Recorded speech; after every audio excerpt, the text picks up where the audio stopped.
अखंड अनुसंधान ठेवण्याकरिता काय करावे?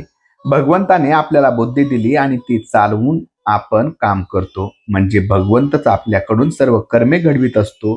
त्याच्या प्रेरणेने सर्व घडते आहे अशी भावना प्रत्येक कर्मात ठेवली म्हणजे भगवंतावर प्रेम जडते. जे जे काही करायचे ते भगवंताकरिता करावे, म्हणजे पापपुण्याची बाधा आपल्याला होणार नाही. एकदा कबीराच्या घरी पाहुणे आले. घरात तर त्यांना जेवू घालायला काही नव्हते. आणि अतिथीला भगवंत स्वरूप पाहावे असे शास्त्र आहे. तेव्हा कबीरांनी त्यांना पुरेल इतक्या धान्याची चोरी केली. चोरी करणे हे वाईट असते, तरी त्या भगवंताकरिता केल्यामुळे तिचे पाप त्यांना नाही लागले. निदान कर्म झाल्यावर तरी भगवंताचे स्मरण करून ते त्यांना अर्पण करावे, म्हणजे हळूहळू अभिमान कमी होऊन भगवंतावर प्रेम जडेल. आपण भगवंताचे आहोत, जगाचे नाही, असा एकदा दृढ निश्चय करावा.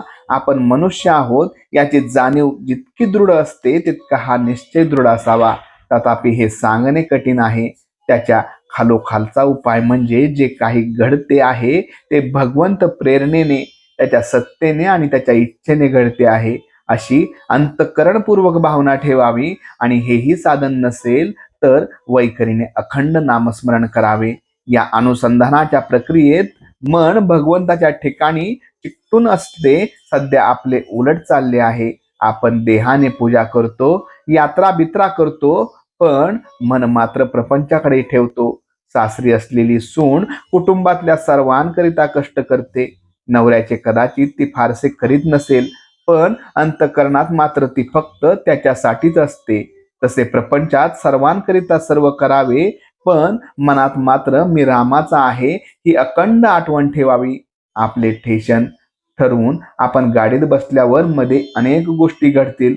उभे राहावे लागेल, निरनिराळ्या तऱ्हेचे लोक भेटतील, पण स्टेशनावर उतरल्यानंतर त्या आनंदामध्ये मागचे सगळे आपण विसरून जातो. तसे भगवंताचे ध्येय निश्चित ठरवून आपण अनुसंधानात राहिल्यानंतर प्रपंचातल्या अडचणींना अगदी तात्पुरते महत्व येते.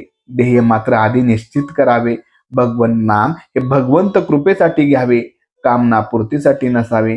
नामच ध्येय गाठून देईल. भगवंताप्रमाणे आपण देखील प्रपंचात असून बाहेर राहावे. आपल्या देहाकडे साक्षीत्वाने पाहायला शिकावे. पण ते साधत नसेल तर व्यापात राहून अनुसंधानात असावे. वाचलेले विसरेल, पाहिलेले विसरेल, कृती केलेली विसरेल, पण अंतःकरणात घट्ट धरलेले भगवंताचे अनुसंधान कधीही विसरायचे नाही.